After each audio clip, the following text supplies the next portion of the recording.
శ్లోకార్థేన ప్రవక్ష్యామి యదుక్తం గ్రంథకోటిభిః బ్రహ్మ సత్యం జగన్మిథ్యా GO బ్రహ్మైవ నాపరః.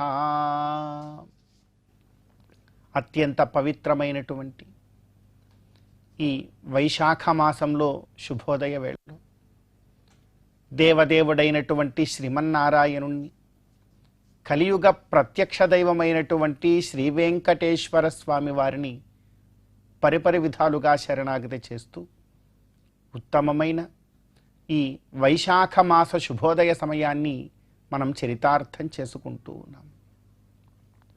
భగవంతుడు వేదాంత వేద్యుడైనటువంటి ఆ పరంబ్రహ్మ ఈ లోకంలో అనేకానేకమైనటువంటి రూపాలను ధరించి తానే ఈ లోకానికంతటికీ కూడా కారణభూతుడై ఈ లోకానికి అభిన్న నిమిత్తోపాదాన కారణము కూడా తానే అయి ఈ లోకాన్నంతటినీ కూడా రక్షిస్తూ ఉన్నాడు అని వేదాంత శాస్త్ర సారమంతా కూడా తెలియజేస్తూ ఉన్నది.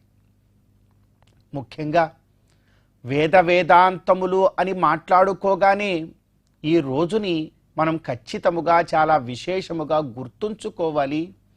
చాలా గొప్పగా వేదాంత శ్రవణాన్ని ఈ రోజున మనం చేసే ప్రయత్నం చేయాలి. ఎందుకంటే ఈ రోజున ఈ లోకమంతా కూడా వేదాంత జ్ఞానాన్ని పంచిన వారిలో మొదటివారు, త్రిమతాచార్యులలో మొదటివారైనటువంటి శంకరాచార్యుల వారి యొక్క జన్మదినం ఈ రోజున. వారు ఒకే మాట చెప్పారు, శ్లోకార్థేన ప్రవక్ష్యామి యదుక్తం గ్రంథకోటిభిః బ్రహ్మ సత్యం జగన్మిథ్యా జీవో బ్రహ్మైవ నాపరః.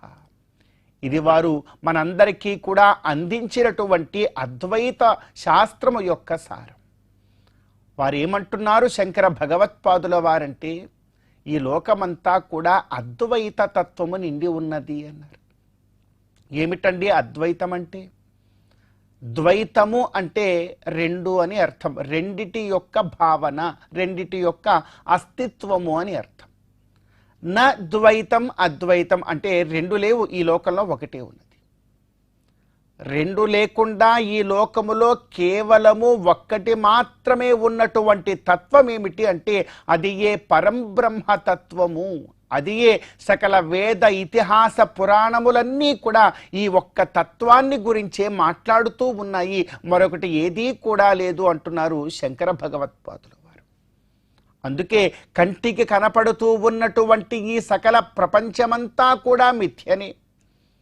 నేను జీవుణ్ణి అని అనుకుంటూ ఉన్నావు కదా, నీవు కూడా పరంబ్రహ్మ స్వరూపమే నాయన. ఆ విషయం గుర్తుపెట్టుకో.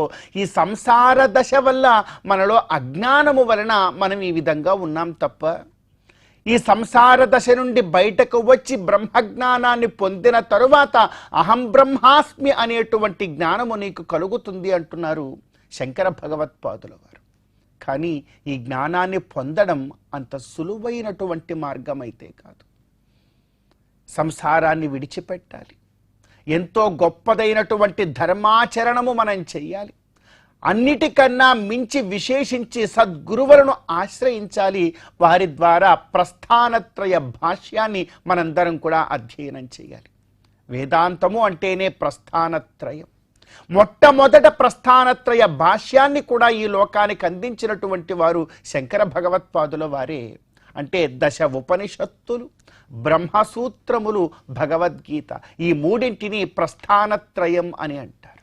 మరి అటువంటి గొప్పదైన ప్రస్థానత్రయ భాష్యములలో ఉండేటువంటి రహస్యాన్ని తెలుసుకొని గొప్పదైన వేదాంత జ్ఞానాన్ని పొంది మనందరం కూడా శంకర భగవత్పాదుల వారు మనకు చూపినటువంటి గొప్పదైన వేదాంత జ్ఞాన మార్గంలో ముందుకెళ్ళేటువంటి భాగ్యాన్ని అందించమని గోవిందుణ్ణి మనసారా మనం కోరుకుందాం.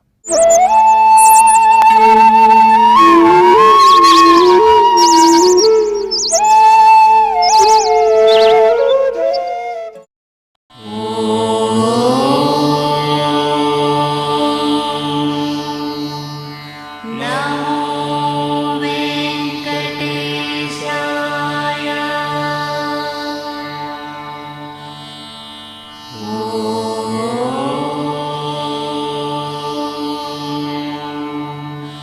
నా